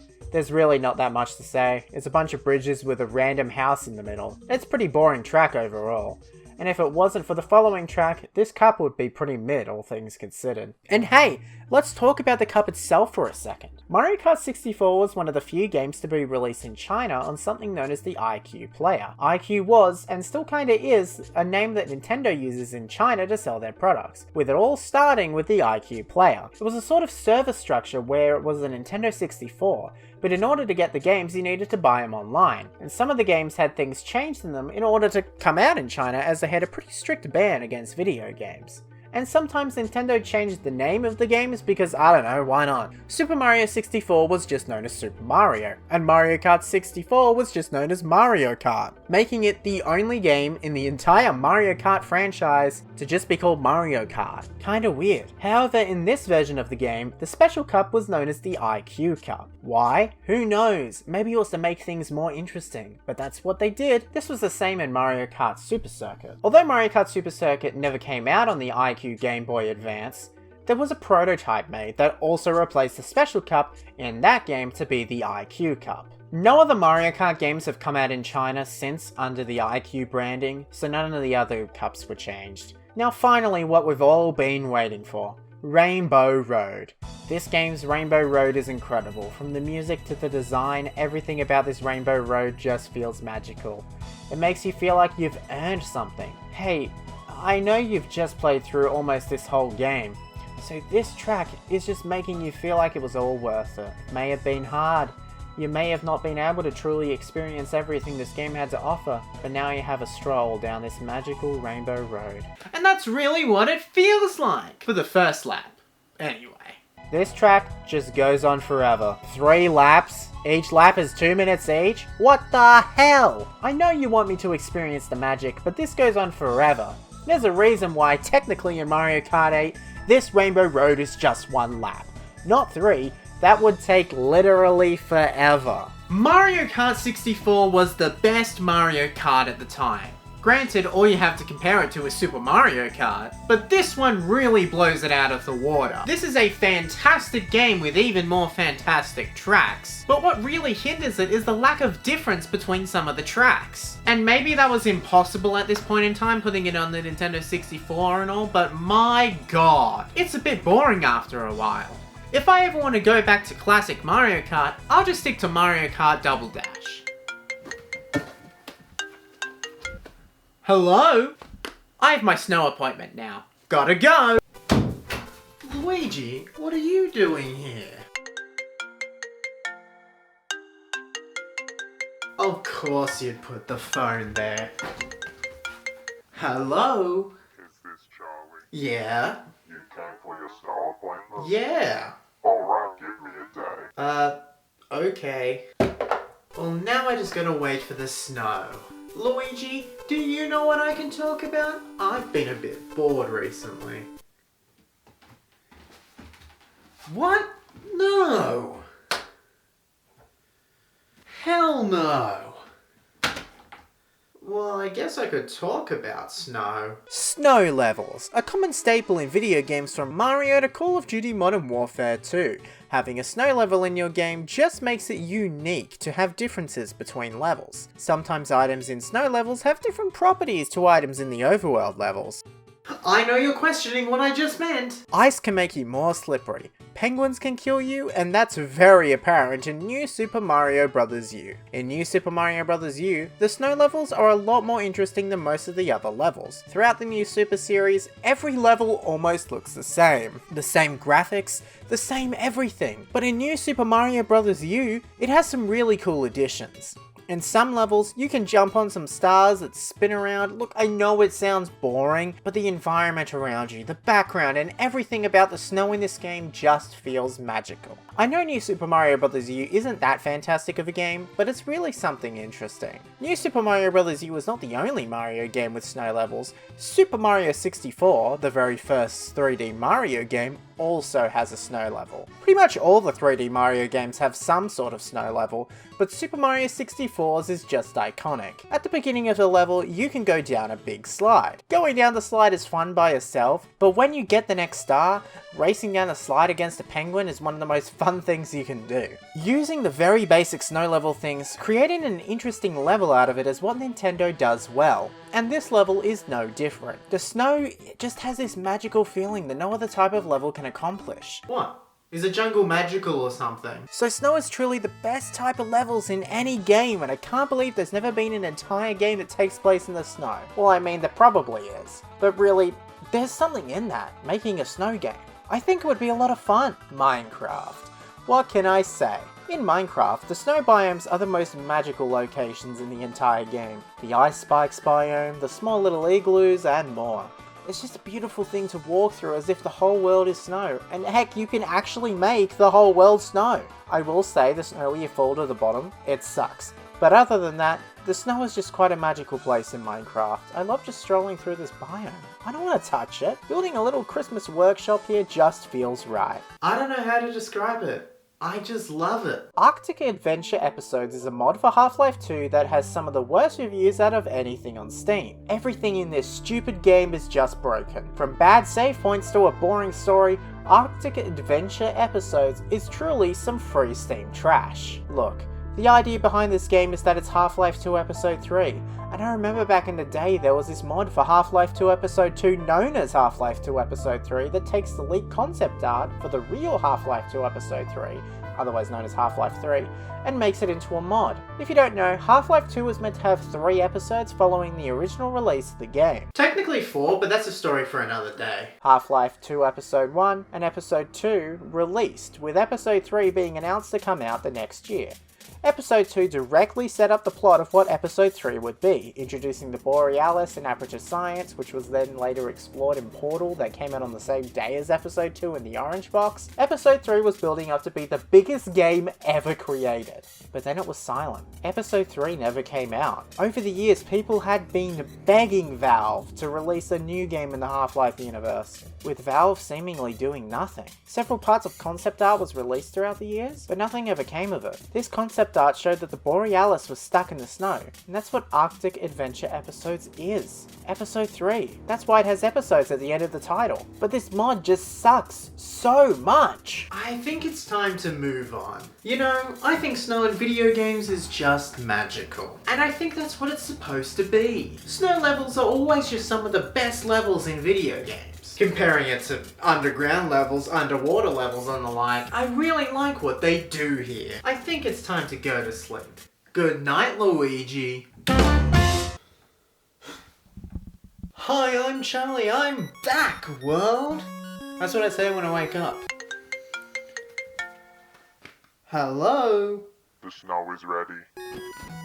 Oh yeah, it doesn't snow here. Hi, I'm Charlie. I'm back and I'm portable now. And in black and white. Super Mario Land. We're making sure the audio levels are correct this time. The game released in 1989 in Japan and after Super Mario Bros. 3, sorta. Super Mario Land released after Super Mario Bros. 3 in Japan, but before Super Mario Bros. 3 in the US and everywhere else. Why? Couldn't tell you. But the game released alongside the Game Boy as a launch title, and is the very first handheld Mario game if we don't include the Game & Watch games. There's only 4 worlds in this game, making it the shortest Mario game ever. The game was purely created to sell the Game Boy and have it as the game that comes with the system. They wanted this game to be different from the console counterparts. This can't be the same as main Mario. Every time a franchise went from being on console to portable, the portable one was always some sort of spin-off. It was never a part of the mainline series. Look at Secret Agent Clank. Do you think that's a mainline Ratchet & Clank? Well, you're wrong. And Super Mario Land was really the first time this ever happened. This isn't Super Mario Bros. 4, or 3, depending on where you live. This is Super Mario Land. That's a different thing, goddammit. So what is Super Mario Land? Bad. It's not bad, it's just boring. The game takes place in Sarasa Land, where you have to stop Tatanga because you kidnapped Princess Daisy. Tatanga? That's a little alien in a spaceship that's a little annoying little brat man who stole Daisy. There's not much known about this guy. He comes from space, reappears in Super Mario Land 2, has a spirit in Super Smash Bros. Ultimate, and is in Super Mario Bros. And Friends When I Grow Up for MS-DOS. My favorite Nintendo console. World 1 begins with the Birabuto Kingdom. This is where we get introduced to new power-ups and new enemies. Instead of Goombas, there's Goombos. What possible difference could there be? Nothing, really. Don't really know why there's a difference, but there is. There's also Bombshell Koopas. Instead of doing what normal Koopa Troopers do, the shell blows up. Fun. I know. And there's flies.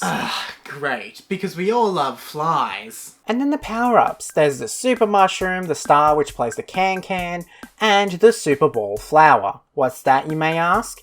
It's pretty similar to the fire flower, except this time, the ball that you shoot out bounces around, and it's pretty boring, if you ask me. Instead of having an underground level as World 1-2, it has a sky level. Why? Because each world only has 3 levels in it. Yeah, that's right, 4 worlds with 3 levels each. That's nothing. So yes, that makes World 1-3 the castle level, although technically it's inside a pyramid, but we don't really talk about that, do we? Besides from the funky platforming, it ends with a boss battle that all things considered is pretty similar to a Bowser fight from Super Mario Bros. And at the end, oh, look who it is! Oh, what? Instead of Daisy, it's Daisy. Yeah, instead of the boss being fake, it's the person at the end. I guess toads don't exist in Sarasa Land, so instead they replace them with these fake Daisy things. World 2's different. I guess we were taken by a UFO at some point, as that's how the level begins, and we enter the Muda Kingdom. Who came up with these names? It's pretty much the same as any other level, with a bunch of platforms that go higher and higher with a few bridges as well. Look, it's an interesting level, but when you start to realize that almost every level is kind of just the same thing over and over again, you start to realize that this game's probably very unoriginal. That's not a bad thing, it makes sense that it's like this, but you just get a bit sick of it after a while. World 2-2 is where things finally get different. There's a lot of squares everywhere, but more than that, it has this sort of unique construction feel to it. I don't know if that's what they were going for, but that's what we got. Of course, that brings us already to the castle, or whatever. Do you see what I mean by this game being very short? Well, when I said castle, what I obviously meant was an underwater shooter level. Duh. Yeah, for some reason, this game has 2 shooter levels.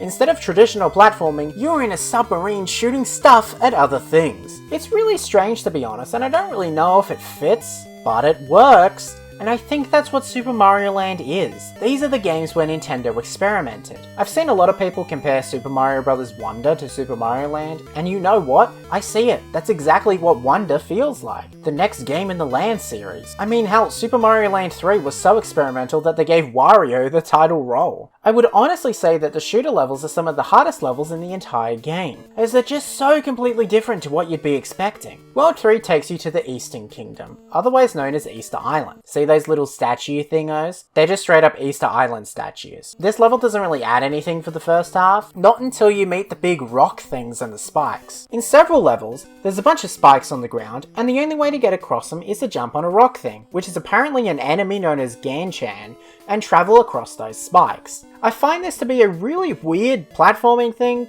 but you know what? It makes these levels unique from each other. But I can't help but think that these levels are just so empty compared to some of the other Mario levels. It just feels empty. And look, if that's the goal, great! But it just seems so weird. World 3-2 is the bane of my existence. I despise this level. This is the only underground level, and the platforming just sucks so much. From giant gaps, to the annoying spiders, to the annoying way you control Mario in this game. This level just really sucks so much. I'm not normally one for hating levels, but this level I despise with all my being. World 3-3 is another empty level with a little cave at the end. Oh, how fun! That's exactly what I wanted, an empty level with a cave at the end. Great! I don't know if you can tell, but I don't like this game. World 4, the final world, introducing the Chai Kingdom. What the hell does that mean? There's a bunch of bamboo, with the world looking almost identical to what World 1 is. I'm not kidding! World 4-1 and World 4-2 are just so similar. The only difference is that the second half of World 4-2 is in like a cave, I think. World 4-3 is really the only interesting one, and it's just another shooting level. There's no ground, you can never touch the ground. You're somehow in the sky, dying all the time to the most annoying enemies in the world, to then just fight the final boss, Tatanga, and die 100,000 times. This took me over 20 minutes to complete. What a horrible level to send off a horribly designed game. I hate this game so much. It's just so mid. At the end, you take a spaceship to save Daisy, and then the credits roll. Great, fantastic. Can we just stop talking about this game?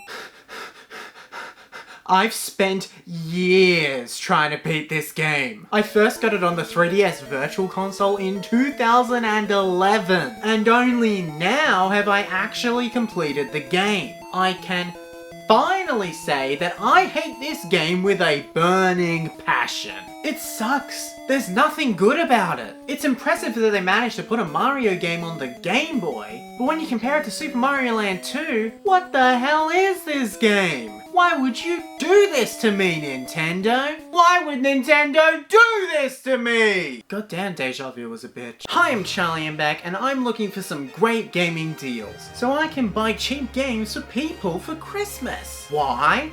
Because why not? Why do you care? Nintendo games never go down in price. You're just gonna come out and say that? If we look at the price of Spider-Man Miles Morales, specifically the PS5 version, it launched at 95 Australian dollars. Now if we look at the price, this thing just can't stop being on sale. Almost every single PlayStation and Xbox game goes on sale incredibly quickly, whether it be due to Black Friday, Christmas sales, Boxing Day sales, if you're Starfield at EB Games. There's no point in buying these games when they come out, just wait for a sale. Sometimes you get pity sales like Spider-Man 2 going from $125 to $99, which was the price the entire time it was on Amazon, but most of the time these sales are the best time to buy these games if you're looking for a physical copy of the game. Now, you want a Nintendo published game? Sure. Well, let's take a look at the Nintendo Switch's premier 3D Mario game, Super Mario Odyssey. A technical marvel for Nintendo standards. An incredible game all about exploring, releasing in October 2017 for $79.95. What's the price now? God damn. Nintendo games, you may as well get them the day they come out. Unless it's something like Mario plus Rabbids Kingdom Battle and Sparks of Hope, which is published by Ubisoft, making the price go down to as cheap as physically possible to try and get you to play these games, Nintendo games just never go down. It's the same digitally too. So if you're looking to get a Nintendo game, just get a pre-owned copy. However, if you're going to go for older video games, there's no better place to try than second-hand places and retro video game stores. In Australia, specifically Melbourne, Australia, we have some of the worst retro video game stores in terms of prices. None of them compete against each other, so we have them selling Mario Party 4 for $125 and Mario Party 5 for $100. I wonder what makes Mario Party 4 so different from Mario Party 5. But you're looking for good deals on modern games, aren't you? The Epic Game Store. Look, I know the Epic Game Store is, well, the Epic Game Store, but if you're looking for a good gaming deal, you should really check this store every once in a while. The Epic Game Store is always giving away free games. Look, not all of them are that great, but from Epic Games I've gotten some great games like the Batman Arkham games, Grand Theft Auto 5, multiple Assassin's Creed games, Among Us, Alan Wake, all 3 BioShock games, Borderlands 3, XCOM 2, the new Tomb Raider trilogy, Cave Story Plus, Roller Coaster Tycoon 3, and Football Manager 2020. Oh, thank God. If you're ever looking to play some amazing games, honestly, the Epic Games Store is the best deal in gaming by far, because you don't need a subscription to anything. You don't need to spend any money. To get an Epic Games account, it's free. I mean, you have to pay for the computer, but you know. I've never spent any money on the Epic Games Store whatsoever. All I've done is download all of these free games. I may never play well over half of these games, and I would prefer to have them physically, but it's truly one of the best gaming deals ever. But I get it, you're a console gamer. And do you want to know how I get by? PlayStation Plus. The paid subscription in order to play PlayStation games online actually gives you 3 games every month for free. There's also higher tiers that gain you more access to some newer games alongside an even higher tier that gives you classic PlayStation 2, PSP and PlayStation 1 games. But if you're looking to go off some of the free games off of PlayStation Plus, they're not terrible. Look, this deal was much better if you were an early adopter of the PS5 and got several PS4, like major PS4 games for free, like God of War and Fallout games, which I luckily got to take advantage of. But even still, I've gotten some pretty alright games for the monthly games. Several Call of Duty games, as in modern Call of Duty games, Fall Guys before it was free, Persona 5 Strikers, Tony Hawk's Pro Skater 1+2, and more. It's not the best deal in gaming, and to be honest, you're probably better off going for one of the higher subscription levels. But hey, this isn't so bad either. Okay, but the Xbox Game Pass, you can't really compete. I have my personal gripes with the Game Pass, taking away from buying physical copies of the games and instead getting them delivered on the platform the day they come out, making buying physical copies of Xbox games almost completely pointless. But if you're looking for a cheap collection of Xbox games from across all Xbox consoles, then my god, this is exactly what you want. Playing Disneyland Adventures, Sunset Overdrive, Halo, Minecraft, and more, it's the perfect package for any Xbox player. But it gets even better. Xbox Game Pass is also on PC, so let's take a look at the offerings. They're pretty much the same games you'd find on the Xbox version. Look, I like playing games on PC as much as the next guy, but does Microsoft really think I'm gonna play Disneyland Adventures on the PC? I mean, it's cool we have almost all of the Fallout games. It's quite impressive, actually. And almost every Halo game, except for 5. It's probably a good deal if you're interested in these games. But does Solitaire really count as being a part of Xbox Game Pass? So let's take a look and see what Nintendo has for their online subscription. Oh. Hi, I'm Charlie, I'm back, and it's Christmas Eve. I didn't really plan anything to do today. All I wrote was Christmas Eve. So I thought I'd just be waiting around, waiting for that hell appointment I have booked tomorrow. Of course, to celebrate Christmas, I think we should look at some Christmas video games. There's just so many of them. Did you know that Spider-Man Miles Morales takes place at Christmas? Look, the game isn't about Christmas whatsoever. It's about Roxxon and some other Marvel villains as Peter Parker goes on holiday, leaving Miles Morales, the new Spider-Man, to look over New York. So I think this is a bit of a Die Hard situation. You want me to what? Die Hard is a movie and a game for the PS1 that takes place on Christmas. It may share a lot of themes with Christmas, but it's not in the same vein of being a Christmas movie that Elf or The Polar Express is. But in both cases, with Die Hard and Elf, they both have some sort of relation to Christmas. That's not me arguing either side of the debate, for the record. But replaying Spider-Man Miles Morales at around Christmas just makes sense. Ever mess with Donkey Kong? Donkey Kong Country 3 Dixie Kong's Double Trouble is the third Donkey Kong Country game, and the second one to not feature Donkey Kong as a playable character. This game works to continue the storylines from Donkey Kong Country 1 and 2, and although it has almost nothing to do with Christmas, if you enter the code MERRY on the file selection screen, you get Christmas early. It's a bit of a complicated secret, because there's more than just entering a code, like you have to press a few buttons in combination. But it's a bit of an interesting way to tie in Donkey Kong to Christmas. You know what else talks about Christmas? Santa. Christmas has always been about one jolly man, one by the name of Santa Claus. He lives at the North Pole and delivers presents in the night. Luckily, Google teamed up with the North American Aerospace Defense Command, otherwise known as NORAD, in order to place a tracker on Santa's sleigh and track his every move, from giving us live updates on wherever he currently is, with some pictures taken at those locations. It's a great way to make sure you're in bed in time for Santa to come and deliver your presents. Otherwise you'll turn into a pencil. Luckily, Google does more than just track Santa. In collaboration with the North Pole Association, otherwise known as the NPA, they've created some video games for us to play. Let's check them out. Firstly, we have a Santa hair salon. Let's see what it can do. Well, that's exciting. Look, all the games on the website are not going to be technical marvels. They're just very basic games created in order to promote Christmas to the masses. If you're seriously looking for a good Christmas video game, you're not going to find one built into Google. So let's see what Steam has to offer. Christmas Mansion is a free game on Steam that's just the Candy Crush clone. Look, I know what I was literally just saying about finding a good game, and this game isn't good at all. But the whole Christmas theme being in the public domain, letting anyone be able to create almost any Christmas related thing, you're gonna get free Steam trash thrown out like this. It's not a good game whatsoever. It's just a very basic puzzle game. But sometimes Steam does actually have some really good free Christmas video games. Cave Story Secret Santa is a free spin-off to Cave Story that's actually insanely fun. I haven't actually played the original Cave Story at all, and I know that there's a lot of drama and very serious stuff going on with the publisher of the game and the original creator of the original game when it came out in 2004. But Cave Story Secret Santa is actually, alright. The concept is that pretty much a bunch of Christmas presents were stolen, so a mimiga by the name of Santa goes into every house and returns the Christmas presents to being under the tree. It's a really fun game where you have to be very careful of where you walk, with each house being a different theme. You enter and exit through the chimney, and you need to make sure to not wake up the people who are sleeping, and not to be caught by the guards who are trying to kill you at any second. Although it's a very simple concept, I can see myself playing this game for years. It's a bit short, but it's fun. So what are our thoughts on Christmas games? I think games that are Christmas games, or games that take place at Christmas, are some really fun games. People should really check them out. But I think it's time to finally go to sleep so we can wait for Santa. I wonder what I'll get for Christmas.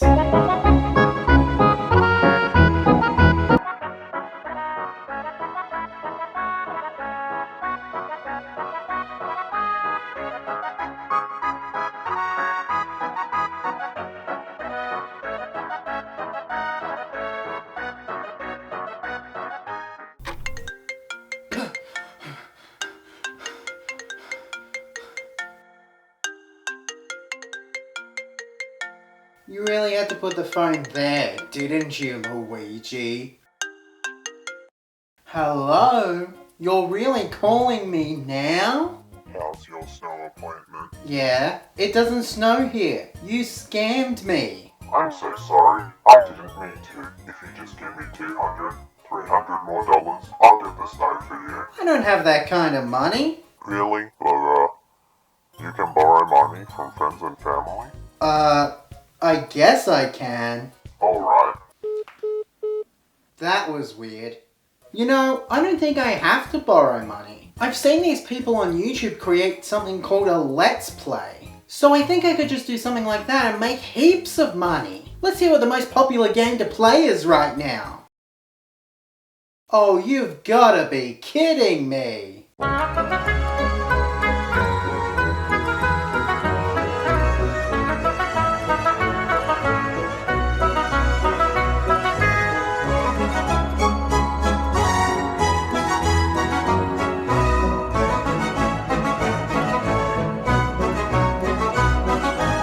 I'm Charlie and back, and I've been forced to spread Christmas cheer by playing Hell's Kitchen for the Nintendo Wii. I touched this game once when I was talking about my backlog, and I hated it so much that I put it over here so it wouldn't take up my normal wall of games. I never want to have to play this game, because I'm a hater, not a chef. This game just annoys me to no end. Why the hell would I ever play this game? Hell's Kitchen is based on the television show Hell's Kitchen, which started its life in the UK under the same name. Series 1 had Gordon Ramsay as the head chef, with the premise being that Gordon Ramsay teaches celebrities how to cook. Sort of like an I'm a celebrity get me out of here situation. The show was created by Gordon Ramsay, who later brought the show over to the US, being almost a completely different show with the same title. The show was also narrated by Jason Thompson and Roger Craig Smith. You know, Sonic the Hedgehog. He only did for 2 seasons. This version of the show was a reality show, but it still follows the same premise. While the show was getting its foot, Ludia, a game studio known for such classics as Family Feud, the game, was given the license to Hell's Kitchen by Granada America, which later became ITV Studios. The game released alongside Season 4 and released to, well, mixed reviews. Wow, who could have seen that coming? With a release on the Wii, Nintendo DS, Windows, Mac, and iOS, with the DS version being the first version to release. The Wii version has both a single player and a multiplayer version, and is a simulation game where you have to cook food, let the customers into the restaurant, and get their order while Gordon Ramsay yells at you. The game actually has official recipes in the game itself, so you can cook some of the food found in the game. Except you don't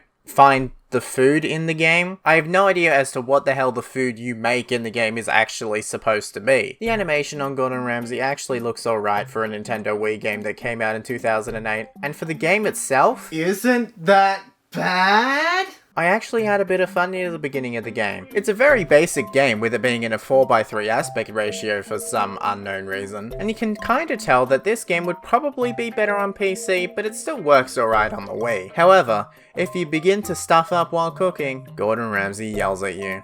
He does more than yell at you, he swears. In a PG game? In Australia, Hell's Kitchen has the exact same rating as Super Mario Odyssey. In Hell's Kitchen there's censored swear words, and in Super Mario Odyssey you run around like an idiot. I really do not understand the rating system we have over here, it just doesn't make any sense. But Gordon swearing at you on a Wii game was truly a massive shock. Did not see that one coming. Is that not everything I could possibly talk about with this game? I think that'll be a good video to upload to make some money. Whoa! 4.3 million views! I'm gonna make at least $300 from that. Hey dude, I got the money. Awesome.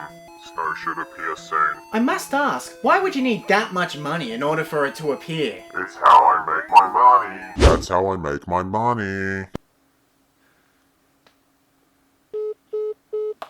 That's the guy that hacked me. You know, the guy that was Mac Tonight that isn't actually Mac Tonight and hacked into Mac Tonight, and his name was like Ahmed XX23, and there was this other guy called Solar V27 or something like that. I know who this guy is. I can just message him on Discord and confront him. Oh, he deleted his account. Well, that makes things incredibly unhelpful. I thought you'd find out sooner or later. You hacked me! You tried to ruin my Christmas by hacking me! Your calendar does say hell today. What? Who do you think wrote your calendar?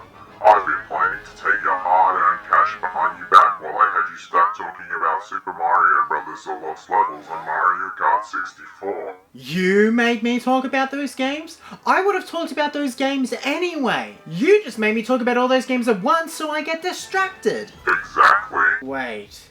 Don't tell me you're the one that made me play... Hell's Kitchen? Yeah, that was me, alright. God damn it! And now I have your money. Can I at least get my data back? You're still worried about your data being stolen? I mean, yeah, why wouldn't I? I already sold it to the highest bidder, and they're coming your way now. What are you talking about? And who the hell is... Oh man, what was that for? Oh, you wanna play GameCube? I got Mario Party 5.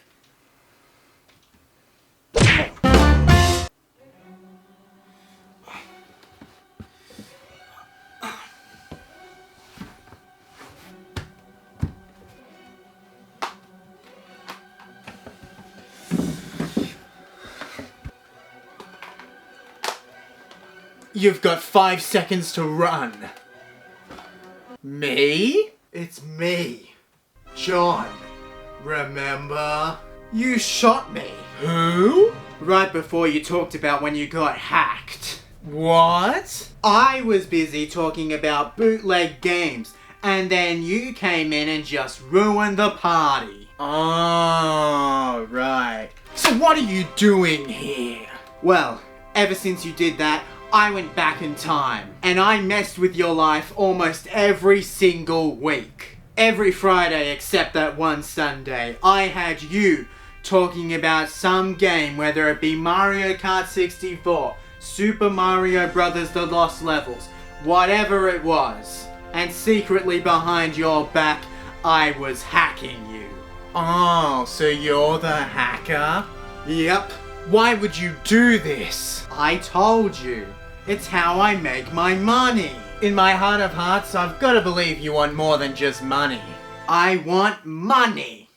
I'll shoot you. Fine. I just wanted to be you. Talking about video games every week, from Wii Sports to demos. I thought just once, I could be someone who talks about video games.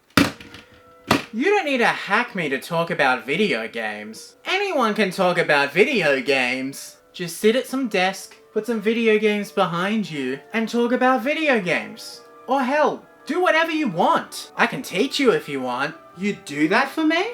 Of course I would, buddy. Now I gotta go celebrate Christmas. Yeah, I'm so sorry about that. I ruined your Christmas. If you want, I can take you back in time so you can celebrate. Sure! I'll need to sacrifice the game I'm holding though. All the secret recipes that are built into this game are the reason I can time travel in the first place. Right. Okay.